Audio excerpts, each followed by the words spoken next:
지금 전 세계에서 돈 제일 많은 사람이 누구죠? 테슬라 CEO 일론 머스크죠. 어째 트위터 많이 한다 했더니 아예 트위터 회사를 통째로 사버렸어요. 근데 그거 알아요? 머스크가 타고 다니는 전용 비행기만 추적하는 트위터 계정이 있다는 거? 도대체 왜 사람들은 일론 머스크 전용기를 추적하고 있는 걸까요? Welcome to Genius. 안녕하세요. 전 쥐니입니다.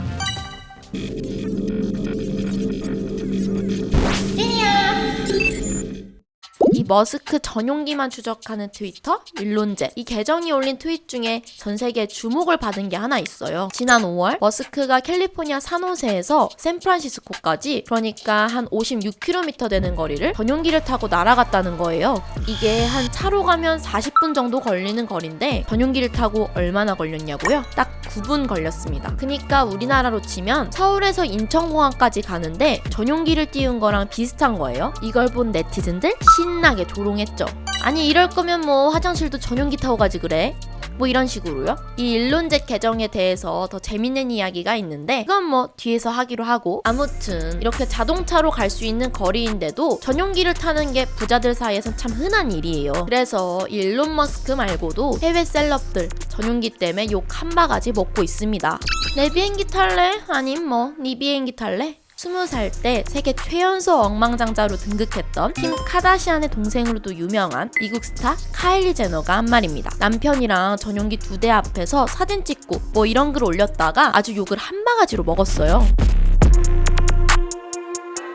또 있습니다. 여러분, 이 비행기 좀 봐봐요. 참 삐까번쩍하죠? 이게 2천억 정도 하거든요. 2천억 좀 상상이 안 가는데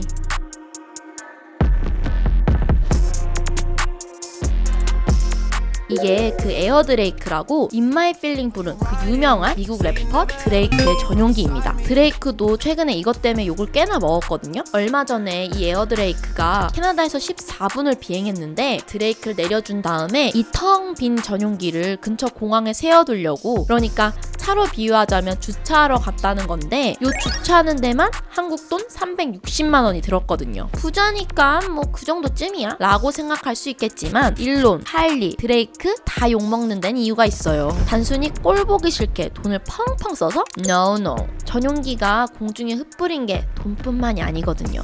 기름을 빼놓으면 섭하지. 기름 때문에 전용기는 기후악당이라는 비난을 받고 있어요. 왜냐고요? 일단 비행기 한 대 뜨고 날 때 기름이 무지막지하게 드는데 그 기름, 그러니까 항공유를 뭐로 만들어요? 아직까진 대부분 석탄, 석유 같은 화석연료로 만들어요. 인천에서 뉴욕까지 가는 장거리용 항공기에 들어가는 기름의 양이 소나타 같은 중형차 3,000대 이상을 채울 수 있다고 하는데 참 어마어마하죠? 그래서 같은 거리를 이동해도 비행기가 다른 교통수단보다 탄소를 더 많이 배출하기로 유명합니다.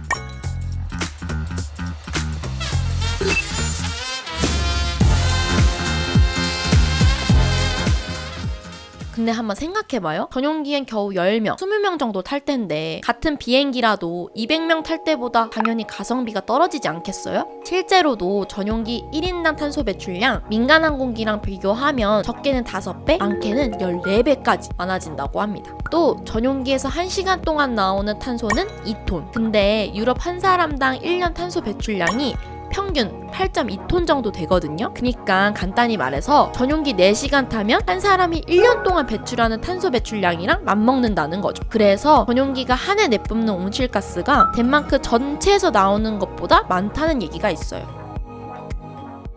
최근에 영국의 한 마케팅 회사가 올해 상반기 유명 셀럽들의 전용기에서 배출된 탄소량을 계산해봤거든요. 탄소 배출 1등 누구게요? 바로 미국 가수 테일러 스위프트입니다. 탄소를 무려 8,200톤이나 배출했대요. 왜 아까 유럽 사람 한 명이 1년 동안 탄소를 8톤 정도 배출한다고 했잖아요. 근데 반년 사이에 이 테일러 스위프트의 전용기에서만 그 양의 1000배가 나온 거예요. 같은 이유로 복싱 전설 메이웨더, 래퍼 제이지, 앞서 말한 카일리 제너의 언니 킴 카다시안, 방송인 오프라 윈프리 모두 기후악당이란 꼬리표가 붙었습니다. 요즘 우리나라에 들어온 전용기 업체도 장사 꽤나 잘 되고 있다고 하는데요. 1시간에 1,500만 원이나 하는 한 전용기 업체의 비행기, 국내에서 올 3분기 동안 전년보다 약 76%나 더 많이 운항했습니다. 그래서 영국 가디언지는 이런 비판 기사를 쓰기도 했는데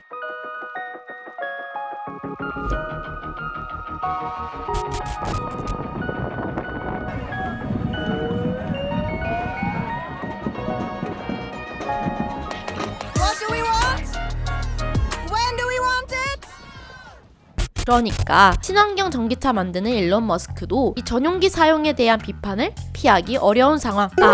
왜 아까 제가 일론 머스크 전용기 추적하는 트위터 계정이 있다 했잖아요. 잠깐 그 얘기로 돌아와서요. 그 돈 많은 머스크가 환경 오염시킨다고 욕 더럽게 먹고 자기 위치도 노출되는데 얼마나 이 계정 없애고 싶겠어요. 머스크 해결법은 머니.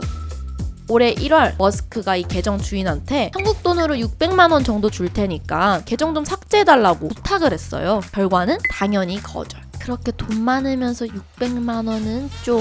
여튼 그로부터 몇 달 뒤 공교롭게도 머스크가 트위터를 아예 사버렸지 뭐예요? 그리고 나서 이 머스크 제일 많이 한 말이 뭐냐면 suppress free speech, then that doesn't seem right. 그래서 자기 전용기를 추적하는 이 계정도 없애지 않겠다고 했죠. 덕분에 우리는 일론 머스크가 얼마나 전용기를 자주 타는지 잠시 알 수 있게 됐습니다. 자, 다시 기후 얘기로 돌아와서요. 문제는 비행기에서 내뿜는 탄소에서 그치는 게 아니라는 거예요. 왜 비행기 지나갈 때 슉 하고 생기는 이 구름 같은 거 본 적 있죠? 이게 바로 비행운입니다. 비행운은 항공기 엔진에서 나오는 배기가스가 만드는 구름이거든요. 근데 이 구름이 온실가스랑 마찬가지로 땅에서 올라오는 열을 가둬버려요.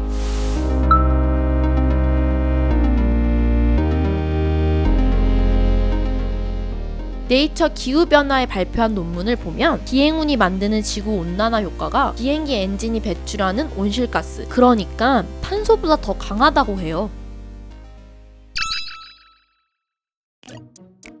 환경업계도 전용기를 비롯한 항공기가 환경에 도움이 되지 않는다는 거 모르지 않습니다. 아니면 아예 연료를 친환경적으로 바꿀 수 없을까? 라는 고민도 하고 있고요. 비행기를 운행하면서 나오는 탄소도 많지만 비행기 연료를 만들 때 나오는 탄소도 만만치 않죠. 그래서 등장한 이름 지속가능한 항공연료 SAF. 이게 뭐냐면 집에서 쓰고 남은 식용유, 생활 폐기물, 해조류, 음식물 쓰레기에서 나온 원료로 만든 항공유를 말합니다.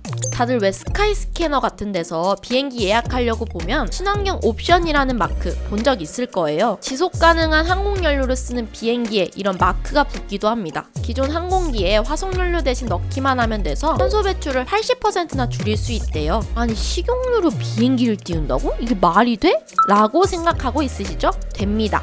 멀리 안 가도 돼요. 당장 우리나라에서도 쓰고 있거든요. 대한항공은 2017년 우리나라에서 처음으로 SAF를 사용해서 미국 시카고에서 인천으로 오는데 성공했고요. 프랑스 파리에서 인천으로 오는 정기편 노선에도 이 SAF를 1% 활용할 계획입니다. 1%? 환경에 좋다면서 왜 1%만 활용해? 쉽죠? 문제는 돈인데 이 친환경 연료가 기존 연료보다 적게는 3배, 많게는 5배까지 비싸대요. 생산량 자체도 적고요. 그래서 미국 정부는 SAF 쓰면 세금 깎아줄게 라고 한 상태죠. 아무튼 이 항공업계에서 SAF가 대세가 되려면 시간이 좀 필요해 보여요. 전용기에 적용하는 것도 마찬가지고요.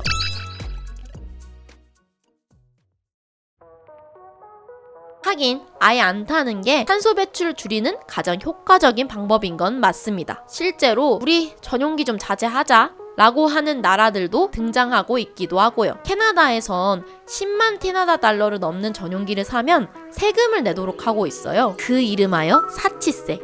소매가의 10%를 세금으로 내야 합니다. 프랑스에선 아예 전용기를 금지하자는 얘기도 나와요. 이 프랑스의 파리랑 니스, 유럽에서 전용기가 가장 많이 오가는 곳이기도 하는데요. 그래서 이 전용기 금지 법안을 준비 중인 프랑스 국회의원, 전용기를 가진 사람은 어차피 다 부자이기 때문에 세금을 내라는 건 의미가 없고 아예 전면 금지가 답이다 라고 세게 나온 거예요. 프랑스 교통부 장관도 전용기 비행을 규제해야 된다고 거들었어요. 프랑스 정부는 기업들이 전용기를 덜 쓰도록 인센티브를 주는 것도 고려하고 있다고 하죠. 잠깐만. 근데 전용기가 꼭 필요한 곳도 있는 거 아니야? 맞습니다. 그래서 전용기를 무조건 나쁜 걸로 치부할 게 아니라 꼭 필요할 때 쓰는 게 중요하죠. 이 워싱턴 포스트 보도를 보면요. 스탠포드대 환경연구소 그리스필드 소장은 이런 말을 합니다. 긴급 의료 상황이나 장기 기증 수송 상황에선 전용기가 필요합니다. 전용기를 악당으로 비난하기보단 그걸 타는 사람들이 자신의 행동에 책임을 지도록 해야 합니다. 경제 불평등과 기후위기 뗄래야 뗄 수 없어 보입니다. 최근 전 세계 소득 상위 125명이 보통 사람 100만 배에 달하는 탄소 배출을 하고 있다는 보고가 나왔습니다. 그러니까 부자들이 전용기 타고 여기저기 날아다니는 중에 탄소 배출을 많이 하지도 않는 파키스탄은 올해 역대급 홍수로 나라의 3분의 1이 물에 잠겼어요. 집을 잃은 많은 사람들은 구호 캠프에서 지내고 있고 당장 먹을 것을 걱정해야 하는 현실입니다. 파키스탄 총리는 탄소 배출을 많이 해서 기후위기를 불러온 선진국들에게 배상을 촉구하기도 했습니다.